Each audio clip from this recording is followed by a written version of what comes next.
আজই ডাউনলোড করুন আর এনজয় করুন আপনার পছন্দের শো। আমি বাঁচবো সাক্ষ্য, আর আমাদের সন্তানও বাঁচবে। কেঁদো না সাক্ষ্য, প্লিজ।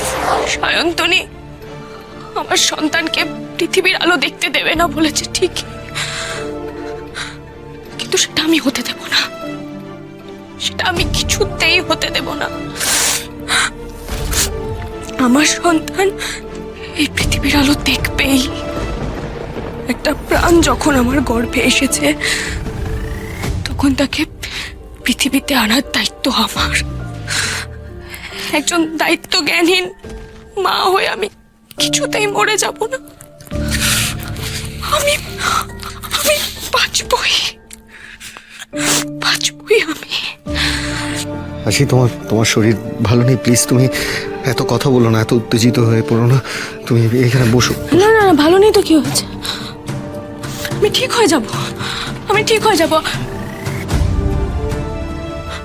আচ্ছা স্যার, আপনি তো বলেন অ্যান্টিডোট দিলে আমি ঠিক হয়ে যাব, তাহলে আমাকে অ্যান্টিডোট দিন না। কিন্তু অ্যান্টিডোট তো তৈরি হয়নি মা।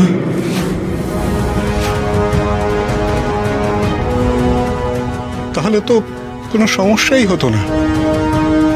এতদিন ধরে চেষ্টা করে আমি অ্যান্টিডোট বানাতে পারিনি।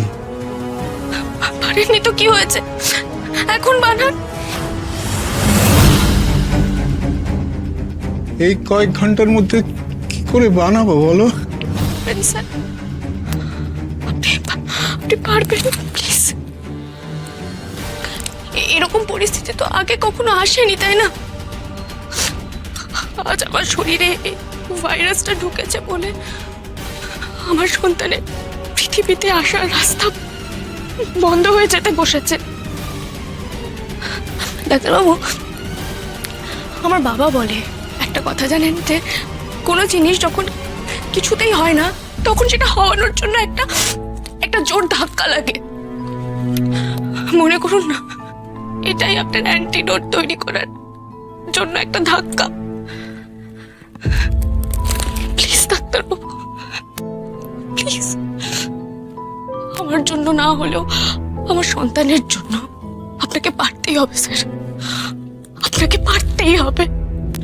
সত্যি তোমার মতো ফাইটার আমি আজ অব্দি দেখিনি। এত মনের জোর তোমার।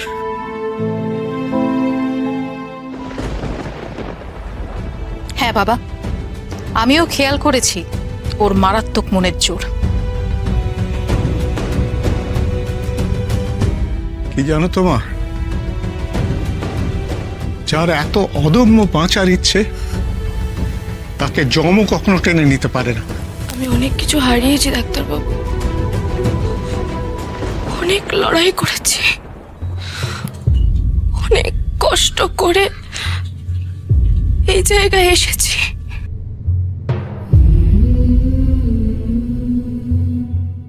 আমি আর কিচ্ছু হারাবো না, আমি আর কিচ্ছু হারাবো না, হারাতে পারবো না।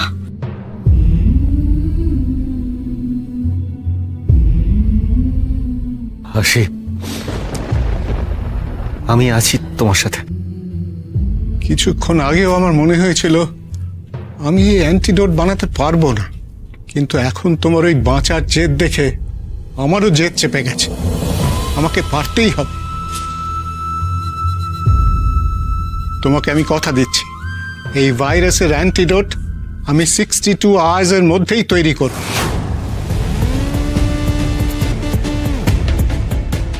এই মুহূর্ত থেকে শুধু সাক্ষ্য নয়, এই লড়াইয়ে আমিও তোমার পাশে আছি।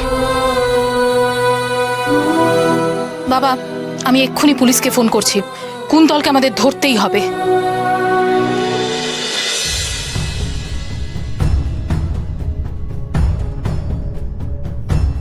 চলো আসি, বাড়ি চলো। সবাই চিন্তা করছে। চলো আসি। জ্বরটা আবার বাড়ছে, যা করার তাড়াতাড়ি করতে হবে। চলো চলো, আস্তে আস্তে।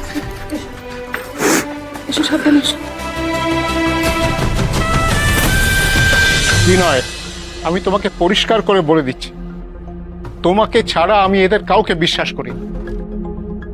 তুমি এদের প্রত্যেককে ঘর থেকে বার করে দাও, আর তুমি নিজে দরজার সামনে গিয়ে দাঁড়াও, কেউ যেন ভিতরে ঢুকতে না পারে। আমি আমি জানি এদের মধ্যে কেউ ভাইরাসটা চুরি করেছে। ছি ছি ছি ছি। কি হলো, দাঁড়িয়ে রইলে কেন? যাও, আমি একাই কাজ করব, কাউকে আমার দরকার নেই। একটা মেয়ে বাঁচার জন্য সমানে লড়াই করছে, তাকে যদি বাঁচাতে না পারি, আমার সব শিক্ষা জ্ঞান সব বৃথা হয়ে যাবে।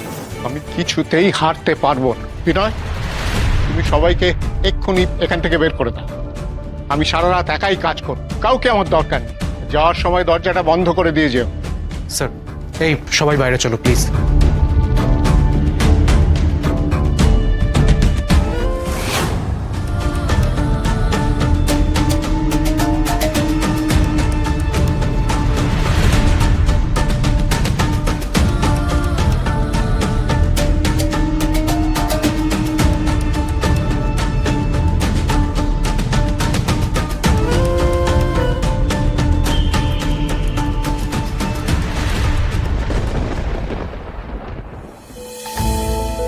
জ্বর তো কিছুতেই নামছে না, গা পুরো পুড়ে যাচ্ছে।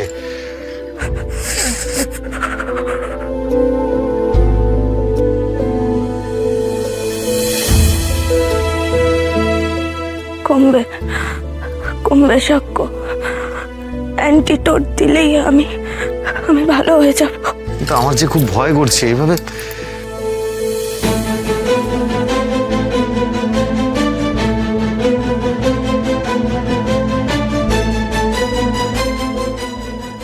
ঠাকুর ঠাকুর, মেয়েটাকে ভালো করে দাও, তুমি ভালো করে দাও মেয়েটাকে। আরে তোমরা দেখেছো কাণ্ড? আরে উঠছো কেন তুমি? ঠিক আছে ঠিক আছে, আমি ঠিক আছি। তোমরা কেন এরকম করছো? সাক্ষ্য কেঁদো না প্লিজ। কেন কাঁদছো? তুমি জানো না, তুমি কাঁদলে আমি দুর্বল হয়ে পড়ি। কিচ্ছু হবে না আমার, আমি বাঁচবো সাক্ষ্য, আর আমাদের সন্তানও বাঁচবে। কেঁদো না সাক্ষ্য প্লিজ। আমার তো সত্যিই কষ্ট হচ্ছে, মাথা তুলতে পারছি না, মনে হচ্ছে জ্ঞান হারিয়ে ফেলবো। কিন্তু না, আমাকে সবার সামনে শক্ত থাকতে হবে, না হলে যে বাকিরা একেবারে ভেঙে পড়বে। কিন্তু আমি সত্যি বাঁচবো তো?